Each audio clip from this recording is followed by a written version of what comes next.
Hi everyone, আজকে wait লসের ষষ্ঠ দিন। আজকে টোটাল 7 পাক দিয়ে আমি আমার রানিং শেষ করলাম। তবে আজকে একটু বিশেষ অসুবিধার কারণে আজকে আমি রানিংটা তাড়াতাড়ি ছাড়ে দিয়েছিলাম। তো আজকে সমস্যাটা হয়েছিল এটাই যে একটু শারীরিক দিক দিয়ে যে খুব একটু খারাপ মনে হচ্ছিলো, তাই আজকে রানিংটা ছেড়ে দিছি। দৌড়াচ্ছে ভাইগুলা দৌড়াচ্ছে আজকে। তবে আজকে আমার কিছু সমস্যার জন্য আজকে আমি রানিংটা তাড়াতাড়ি ছাড়ে দিলাম। তবে আজকে টোটাল 7 পাক দিছি এবং কমেন্টে আজকে সবাই একটু মোটিভেশন দিবেন। রানিংয়ের ষষ্ঠ দিনে আজকে কিছু সমস্যার কারণে আজকে আমি আমার রানিং ছাড়ে দিলাম। তো মোটিভেশন আস্তে আস্তে কমে যাচ্ছে, বুঝতে পারছি না কেন। দাদা কে পাক দিল? 20 পাক, 30? বাপরে!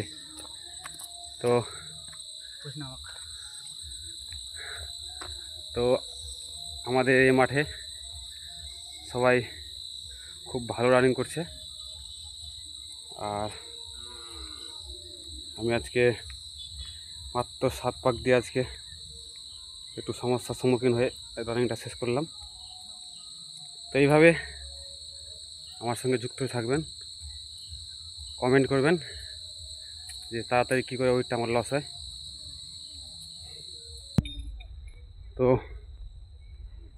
সবাই আজকে 10, 12, 14 পাক দিচ্ছে, কেউ আবার 25 থেকে 30 পাক দিয়ে দিচ্ছে। আজকে সবাই এক্সামের জন্য খুব খাটাখাটনি করছে। তো আমিও চেষ্টা করছি আমার ওয়েটটা লস করার জন্য। তো কবে হবে সেটা আমি বলতে পারছি না। তো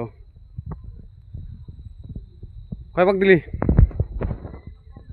হ্যাঁ, কয় পাক দিলি? 10? বাস ফাটাফাটি। কি করছে, ব্লগ বানাচ্ছে? ব্লগ হচ্ছে। তো আমার ব্লগে যারা প্রথম থেকেই ছিলেন তারা বলতে পারে আমাদের এই রানিংয়ের ট্র্যাক কয় কিলোমিটারের বা কত মিটারের। তবে আমি আবারও বলে দিচ্ছি, আমাদের এই রানিং ট্র্যাক হচ্ছে 320 মিটারের। এবং আজকে আমি আমার যদি ক্যালকুলেশন করি, তো আমার ক্যালকুলেশনে আজকে আমার টোটাল হচ্ছে প্রায় 2400 মিটার, প্রায় 2 কিলোমিটারের মতো। তবে কবে যে আমার ওয়েট কমবে, কবে যে আমার রানিংয়ের স্পিডটা আসবে বলতে পারছি না। তবে এইভাবে আমার পাশে যুক্ত হয়ে থাকবেন, আর কমেন্টে জানাবেন কি করে আমার ওয়েট তাড়াতাড়ি লস হয়। পাশে থাকবেন এবং আমার প্রোফাইলে যদি ফলো না করে থাকেন তাহলে অবশ্যই ফলো করে দিবেন। এবং ইউটিউব থেকে যদি যুক্ত হন তাহলে অবশ্যই আমার চ্যানেলটা সাবস্ক্রাইব করে দেবেন, লাইক করে দিবেন এবং ফলো করে দিবেন। এবং পাশে থাকবেন আমার এই 60 ডে লাইফ চ্যালেঞ্জে।